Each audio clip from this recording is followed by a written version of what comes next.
지난 3주 동안 우리가 감사에 대한 말씀을 함께 나누었습니다. 그리고 지난주부터 일주일 동안 한사랑교회의 감사 캠페인이 시작되었습니다. 앞으로 추수감사절까지 그리고 그 이후로도 계속 우리가 감사의 조건들이 있으면 이렇게 홈페이지에 모았으면 하는데요.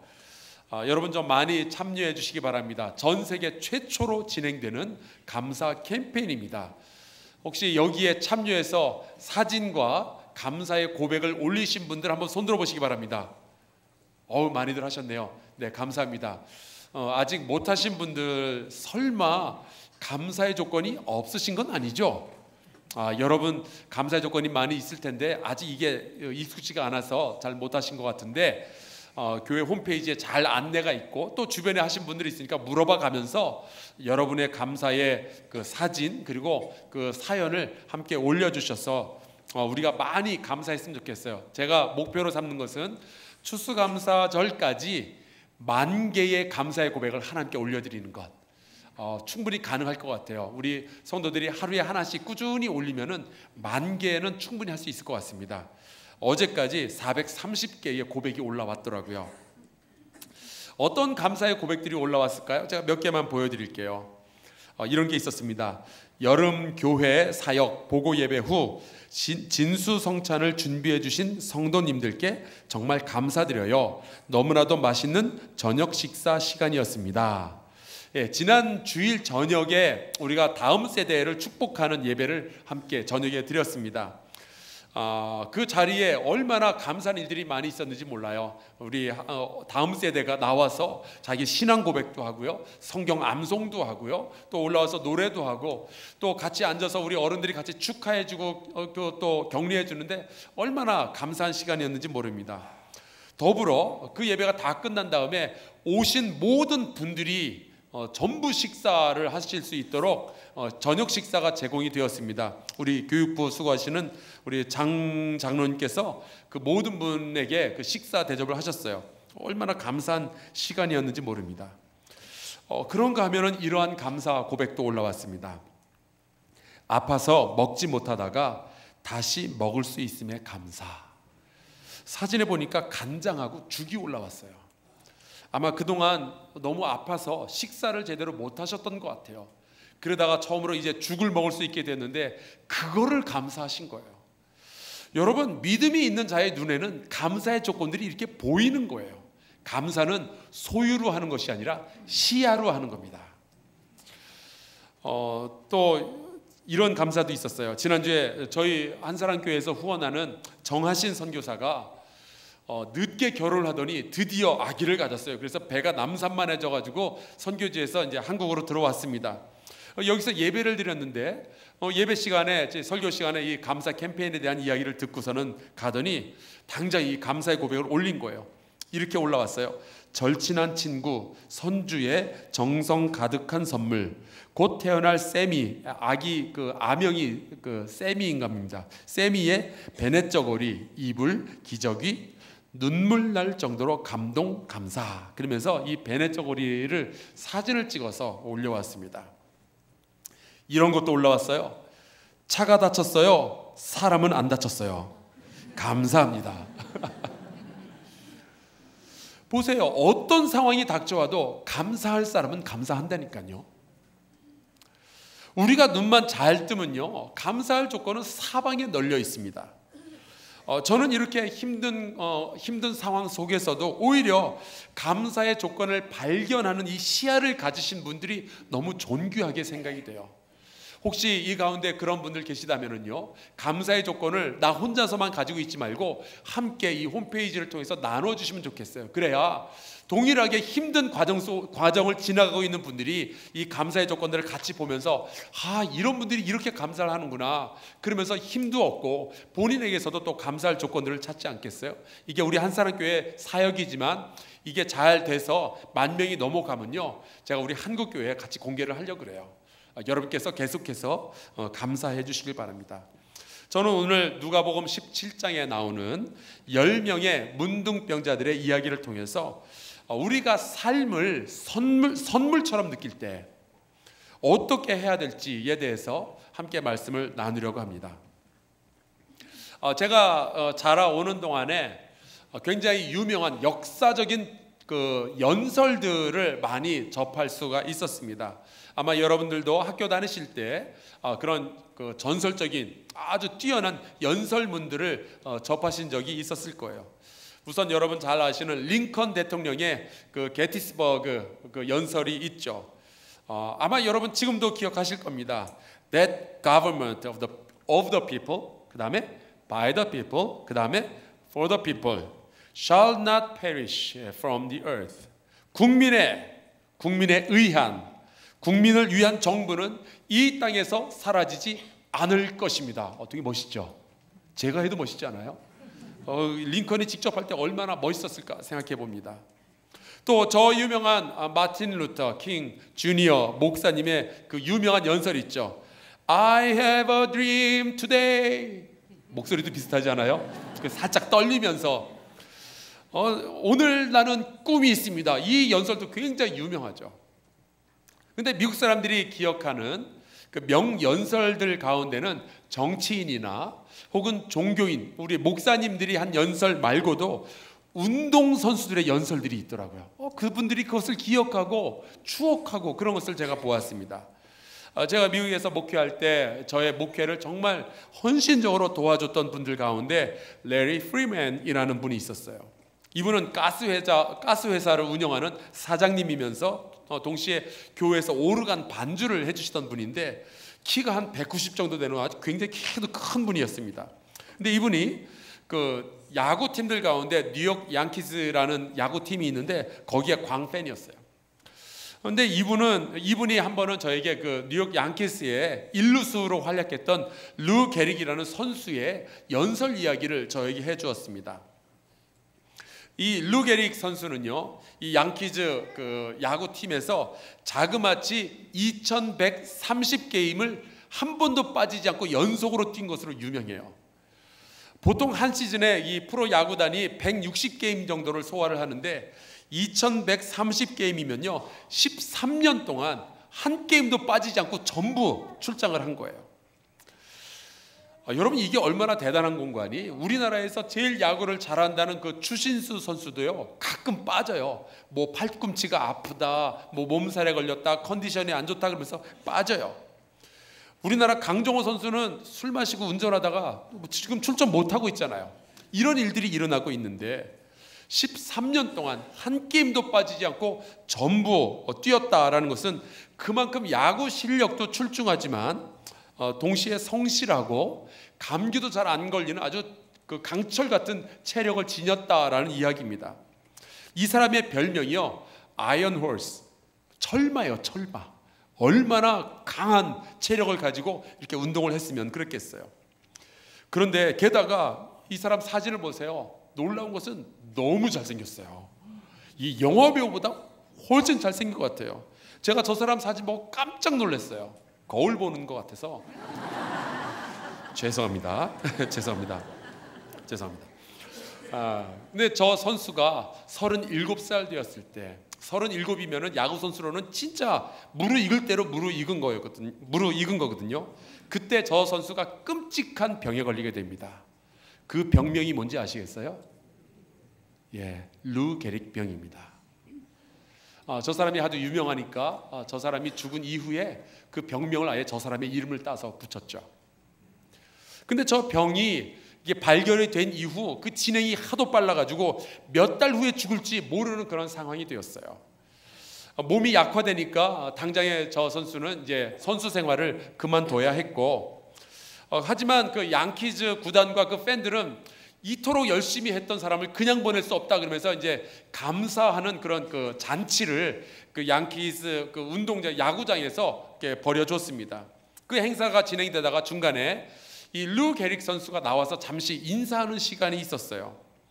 다행히도 그때 저 사람이 인사했던 동영상이 아직 남아 있습니다. 그래서 제가 7초로 줄여가지고 보여드릴 테니까 한번 잠깐 보시죠. Today, I consider myself the luckiest man on the face of the earth. 오늘 저는 제가 지구상에서 가장 행운하라고 생각합니다. 여러분 전체적으로 보자면 저 사람은 그 연설이 계속 이어지는데 링컨 대통령이라든지 아니면은 그 마틴 루터 킹 주니어 목사님의 연설에 비해서 굉장히 투박해요. 운동선수잖아요. 말하는 직업을 가진 사람이 아니었죠. 그럼에도 불구하고 저 사람의 연설이 모든 미국 사람들의 가슴속에 박혀 들어갔어요. 얼마나 감동을 주었는지 몰라요. 왜냐하면은 저 루 게릭이라는 사람은 슬퍼하고 좌절하고 원망할 모든 이유를 가지고 있으면서도 감사하는 마음을 품었기 때문에 그래요. 저 이후로 저 루 게릭은 그 구단에게 감사하고 또 그동안 자기를 사랑해 줬던 팬에게 감사하고 또 하나님께 감사하고 미국에게 감사하는 그 연설을 이어갔습니다. 그런 상황에서조차 루 게릭 병에 걸려서 이제 죽어가는 사람에게서조차 그렇게 감사할 수 있는 태도는 도대체 어느 정도의 성숙함이 필요한 건지 전 잘 모르겠어요.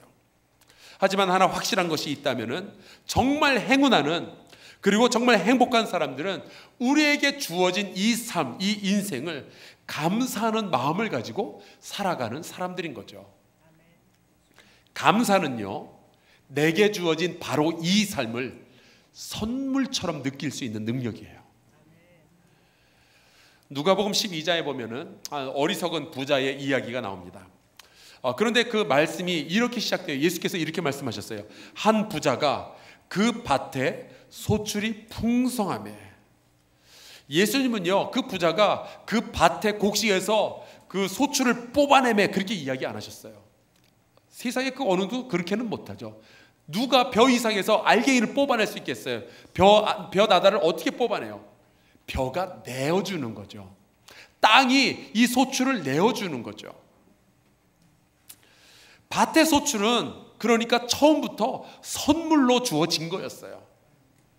그런데 이 부자는 그 어느 누구에게도 고마워하지 않습니다.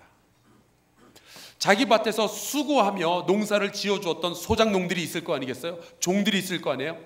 고마워하지 않았어요. 비와 햇볕을 주신 하나님께 고마워하지 않았습니다. 혹은 자기가 열심히 농사해서 부자가 될 수 있도록 나라를 잘 지켜주었던 정치인이나 아니면은 군대나 그 군인들에게 고마워하지 않았어요. 혹은 자기가 열심히 바깥에서 일을 할 수 있도록 집안에서 내조를 해주었던 아내에게도 고마워하지 않았어요. 그 어느 누구에게도 감사하지 않았어요. 그리고 우리가 다 알듯이 이 부자의 마지막은 비참했습니다. 그 모든 선물을 주셨던 하나님께서 부자의 생명을 거둬가신 거예요. 오늘 우리는 누가복음 17장에 있는 10명의 나병 환자 이야기를 함께 보았습니다. 아마도 이 10명의 나병 환자는 나병 걸리기 전에는 그냥 평범한 사람들이었을 거예요. 집이 있었을 것이고 아마 직장에 다니고 있었겠죠. 그 중에 몇 명은 결혼을 해서 예쁜 아내도 얻었을 겁니다.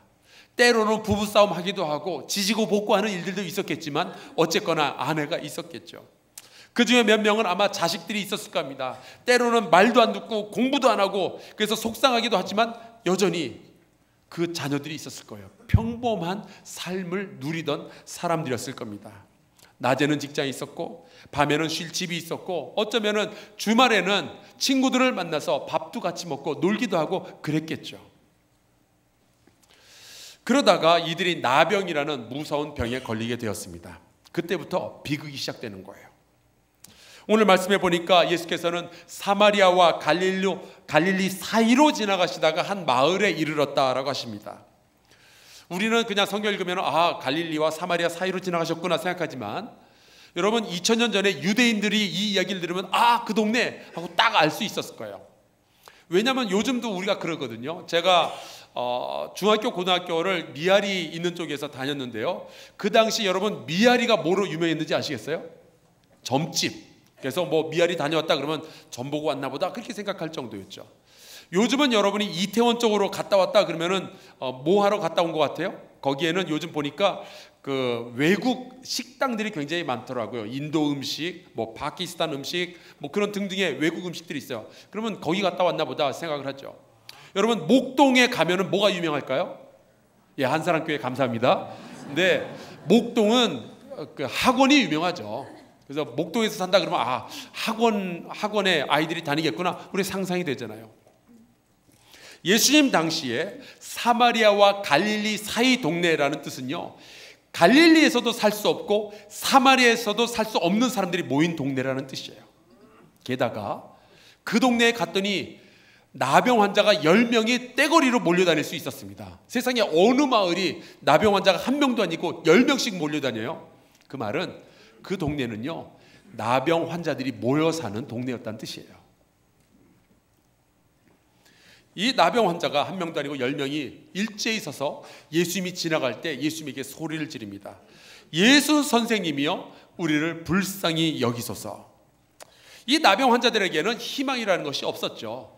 그 이전에 좋았던 삶, 그 이전에 평범한 삶, 이것이 다 끝나버리고 이제는 그냥 죽을 날만 기다리는 겁니다. 근데 그냥 죽는 것이 아니라 모든 사람에게 비난받고 외로운 가운데에서 사람들이 더럽다고 하는 그런 이야기를 들으면서 살아가다가 고통 가운데서 죽는 거예요. 근데 그들에게 예수의 이름이 들려왔습니다. 그리고 예수님에게 마지막 희망을 걸게 되죠. 사랑하는 성도 여러분, 여러분의 삶에 어떠한 일이 일어날지 모르겠으나 혹시 여러분 모든 희망이 끊어졌다 할지라도 예수 그리스도에게 마지막 희망을 거시기를 주의 이름으로 축원합니다. 그 예수 그리스도의 이름에 능력이 있고요, 그 예수 그리스도의 이름에 소망이 있어요. 예수 그리스도를 찾아가는 자에게는 반드시 새로운 생명이 주어집니다. 오늘 이 말씀에 그렇게 나와 있잖아요. 그 10명의 나병 환자들을 보고 예수께서 말씀하십니다. 가서 제사장들에게 너희 몸을 보이라. 이 말씀은 문둥병자들에게는 사실 큰 도전입니다. 왜냐하면은 지금 당장 고쳐진 게 아니잖아요. 안 고쳐졌는데 지금 가야 되는 거예요. 가다가 끝끝내 안 고쳐지면은 이건 뭐예요? 농담도 아니고 아무것도 아닌 거죠.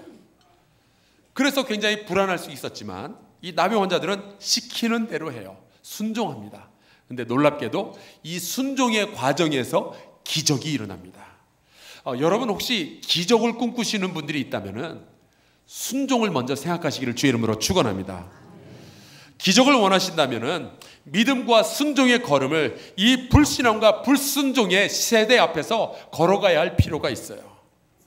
지금 당장 기도의 결과가 보여지지 않더라도 말이죠, 예수의 이름에 능력이 있고 예수의 이름에 소망이 있다고 확신하고 믿음과 순종의 행진을 하시기를 주의 이름으로 축원합니다. 그런데 기적이 일어났어요. 10명이 순종을 하며 제사장들에게 자기의 몸을 보이러 가다가 갑자기 몸이 치유가 된 거예요. 난리가 났을 겁니다. 우와! 치유가 됐어요. 그런데 그 10명 중에 한 사람이 제사장에게 가다가 자기 몸을 보여주러 가다가 말고 큰 소리로 하나님께 영광을 돌리며 돌아와 예수의 발 아래 엎드려 감사했다라고 되어 있어요.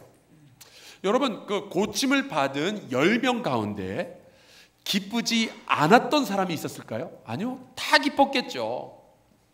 10명 중에 고마움을 느끼지 않은 사람이 있었을까요? 아니요, 다 고마웠을 거예요. 예수라는 분 덕에 우리가 치유를 받았구나, 얼마나 고맙고 얼마나 감사했을까요? 이제 드디어 집으로 돌아가게 되었잖아요.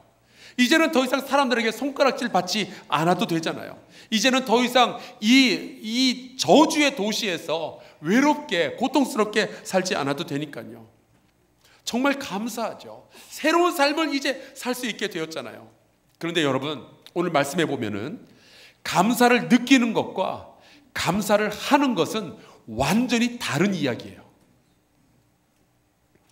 10명의 나병 환자는 치유를 경험하는 순간 다들 감사를 느꼈어요. 감사를 그 순간에 못 느끼면 그건 사람도 아니죠. 그런데 감사함을 느낀 사람은 10명이지만 감사를 한 사람은 하나였어요. 여러분, 감사라는 것은 그냥 속으로 혼자 생각하는 게 아니에요. 말 없는 감사는 사실 아무것도 안 한 거랑 똑같습니다. 우리 여자 성도분들 가운데 결혼한 분들, 남편이 있으신 분들께 제가 여쭤볼게요. 혹은 남자친구가 있는 분들께 여쭤볼게요. 남자친구로부터 혹은 남편으로부터 사랑한다라는 말을 듣고 싶지 않으세요?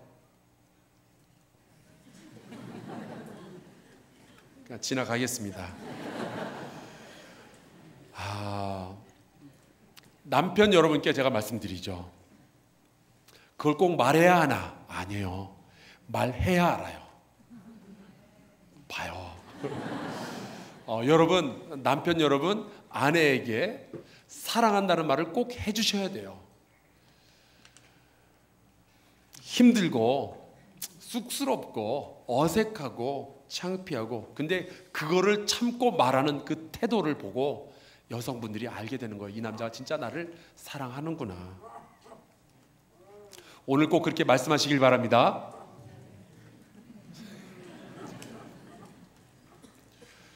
여러분, 감사를 느낀 사람은요, 주님께서 주신 그 은총을 지금 당장 즐길 것을 잠깐 멈추고 주님께 돌아오는 거예요.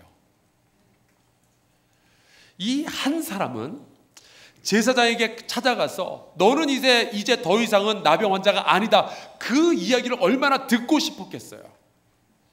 얼마나 빨리 사랑하는 가족에게 돌아가서 아내에게, 자식에게 나 이제 깨끗해졌다고 얼마나 빨리 말하고 싶었겠어요. 근데 이 사람은 그 즐거움에 압도되기보다는 감사의 마음으로 이 감사의 근원, 모든 복의 근원 대신 예수께 찾아가야 된다는 생각을 먼저 한 거예요.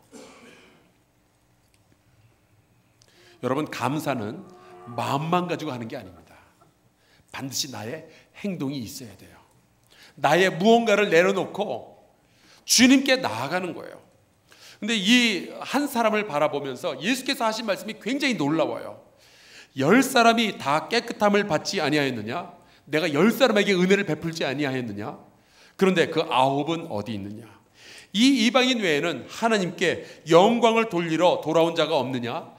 예수님은요, 우리가 감사의 마음만 가지고 있는 것이 아니라 감사의 마음을 품고 무언가 행동할 것을 기대하고 계셨던 거예요. 여러분, 주님께서 기다리시는 것은 그냥 고마운 마음이 아니에요. 주님께서 다 아시잖아요. 내 마음까지 다 아시는 주님, 나 고마워하는 거 아시잖아요. 아니에요. 거기서 멈추시면 안 돼요. 예수께서 설마하니 10명의 이 나병 환자가 고침받은 것과 그들이 고마워하고 기뻐하는 것을 모르셨겠어요? 아시죠. 그러나 예수님께서는 기다리는 것이 있으셨어요. 그가 돌아와 감사할 것을 기다리셨죠. 여러분, 은혜 입은 자들이 은혜만 입고 사라지는 것이 아니라 은혜의 근원으로 찾아오기를 기대하고 계셔요. 왜요? 그래야 그 사람에게 또 다른 은혜를 주시거든요. 여러분, 은혜는 받았으나 하나님께 구체적으로 감사하지 않는, 주님께 다시 돌아와서 감사하며 경배하지 않는 사람들, 그런 사람들을 부르는 신학 용어가 있어요. 먹튀.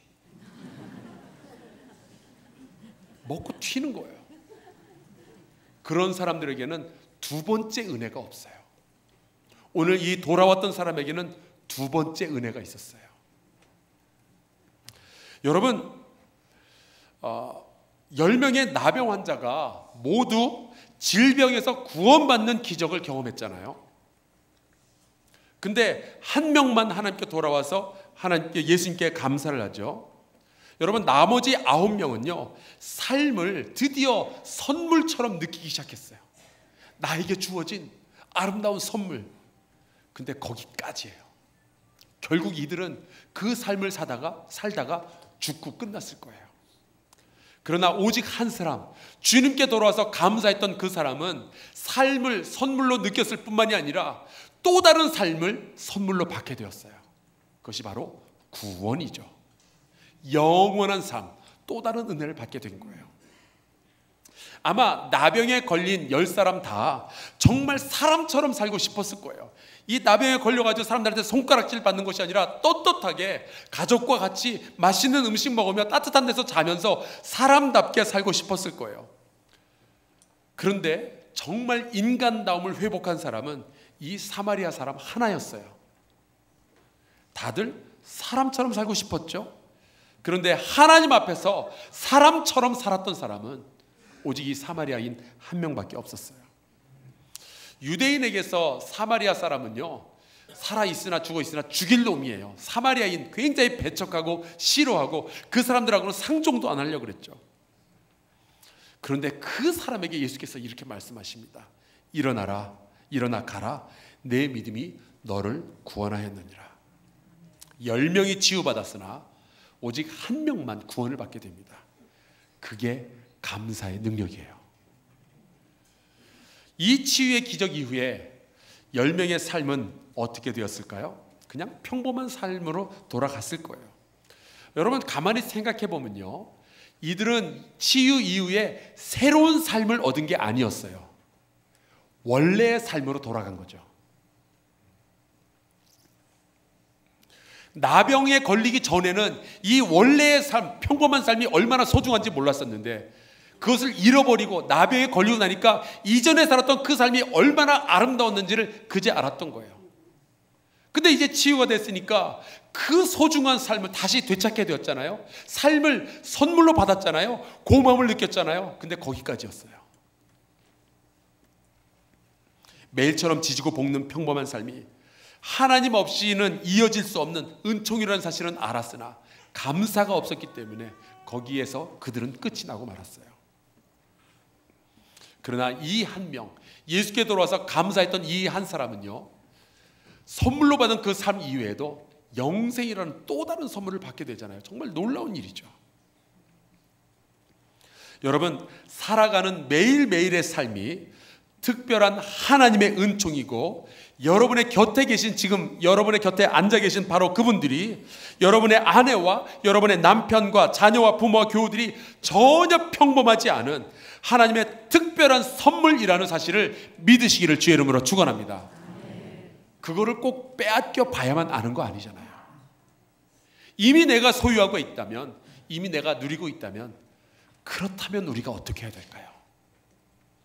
주님께 나아가 감사해야 돼요. 감사의 마음만 가지고 있을 것이 아니라 주님께 구체적으로 감사하고 그분의 사역에 도움될 일들을 우리가 같이 감당을 해야 되겠죠. 평범한 삶을 돌려받게 된 이 사마리아인 나병 환자, 여러분, 이 사람이 치유받고 난 다음에 어느 나라의 왕이 된 게 아니에요. 어느 나라의 대통령이 된 게 아니에요. 갑자기 갑부가 된 게 아니에요. 그냥 옛날에 소소한 삶을 돌려받았을 뿐이에요. 그러나 이제 더 이상은 그것은 평범한 삶이 아닌 거죠. 정말 특별한 하나님의 은혜라는 것을 깨달았을 겁니다.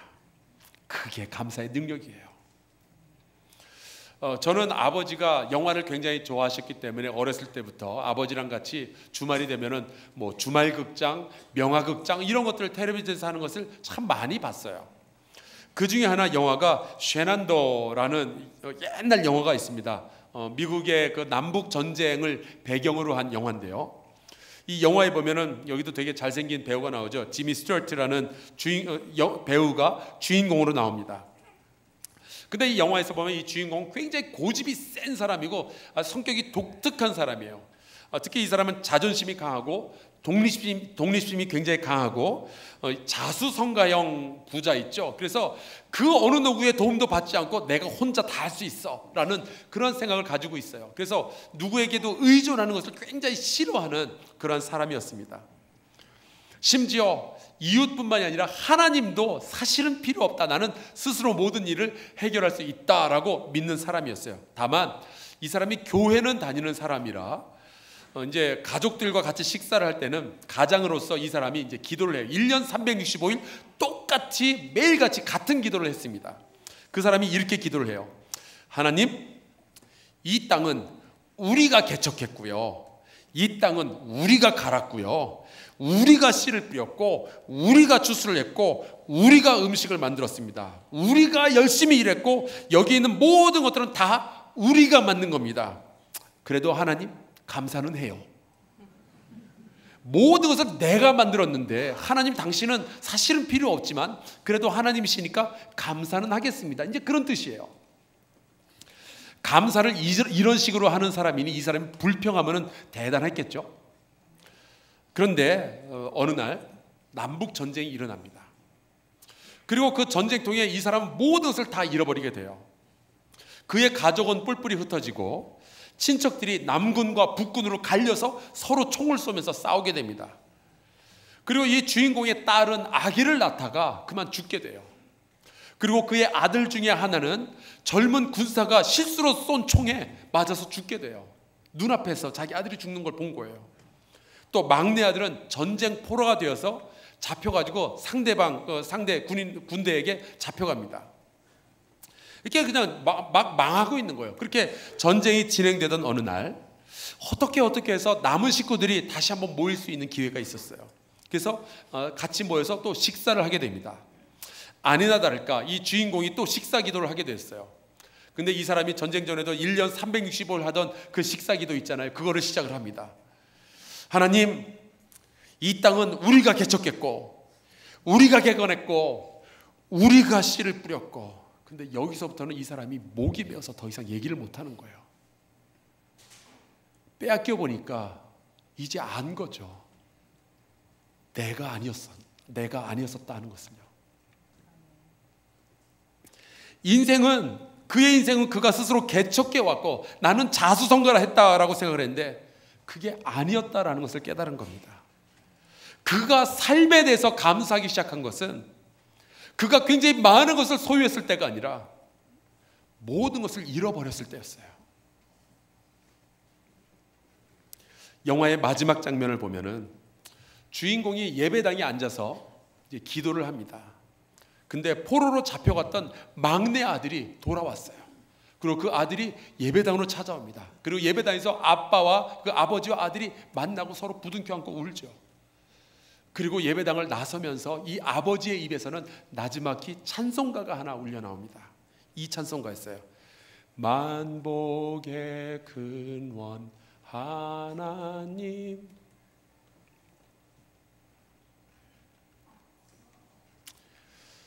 그는 고통 가운데 비로소 삶의 모든 것, 평범한 삶이라고 느꼈던 그 모든 것이 전부 하나님으로부터 주어진 선물이었다는 사실을 깨닫게 된 거예요. 그의 몸도 하나님이 주신 선물이었고 그의 자녀들도, 그가 심었던 씨앗들도, 땅도, 비도, 햇볕도, 열매도 모두 다 주님께서 주신 선물이었던 거예요. 잃었다고 슬퍼하기 전에 가지고 있을 때 감사했었어야 되는 거죠. 사랑하는 성도 여러분, 지금 여러분이 살아가고 있는 그 삶, 하루하루의 시간들, 내 가족, 내 직장, 나의 집, 그리고 우리 교우들, 평범해 보이지만 하나님께서 여러분에게 주신 아주 특별한 선물들입니다. 감사를 느낄 뿐만 아니라 하나님께 감사하는 그러한 삶을 살아야 되겠어요. 평범한 삶으로 돌아간 바로 그것 때문에 기쁨을 느끼고 예수께 감사했던 그 한 명의 나병 환자처럼 내가 받은 것을 감사하며 이 평범한 것으로 인하여 하나님께 경배하고 하나님께서 쓰실 나의 것을 들여서 하나님께서 쓰시도록 하는 우리 사랑하는 성도들이 되기를 바랍니다. 내가 받은 모든 것 다 나만을 위해서 사용하는 것이 아니라 은혜의 수여자 되시고 만복의 근원 되시는 그분의 사역을 위해서 또다시 드릴 수 있는, 그리함으로 우리가 두 번째 은혜, 세 번째 은혜를 다시 받는 저와 여러분 될 수 있기를 간절히 축원합니다. 우리 함께 이 말씀 생각하면서 찬송하기를 원하는데요, 393장입니다. 오 신실하신 주 내 아버지여, 늘 함께 하시니 고맙습니다. 봄철과 여름과 가을과 겨울 다 주의 것인데 나에게 주셔서 감사합니다. 오늘의 힘이 되고 내일의 소망 되신 주님, 나에게 만복을 내려주시는 그 주님 앞에 감사의 마음을 품을 뿐만 아니라 또한 구체적으로 주께 감사의 행동을 할 수 있도록 돌보아 주옵소서. 우리 같이 찬양합시다.